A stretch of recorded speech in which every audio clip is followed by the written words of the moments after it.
Hello guys! Tag-ulan na nga at paniguradong magsisilabasan na naman yung mga lamok na maaring carrier ng nakamamatay na dengue virus.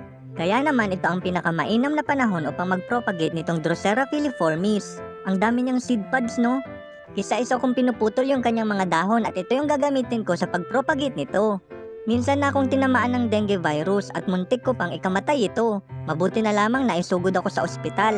Ito ang dahilan kaya nahilig ako sa pagtatanim ng mga sundew plants. Naku guys, naputol ko pati yung mga flower stalks. Ang dami pa naman sanang seed pods nito. Ito na yung mga pinutol kong dahon. Pinili ko dito yung mga healthy pa.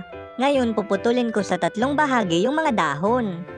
Dito kasi lalabas yung mga panibagong plantlets ng Drosera filiformis.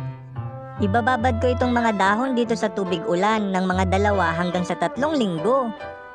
Ito ang inyong Bicolanong Hardinero Plan, Kuya. Please don't forget to follow. Happy planting sa inyo!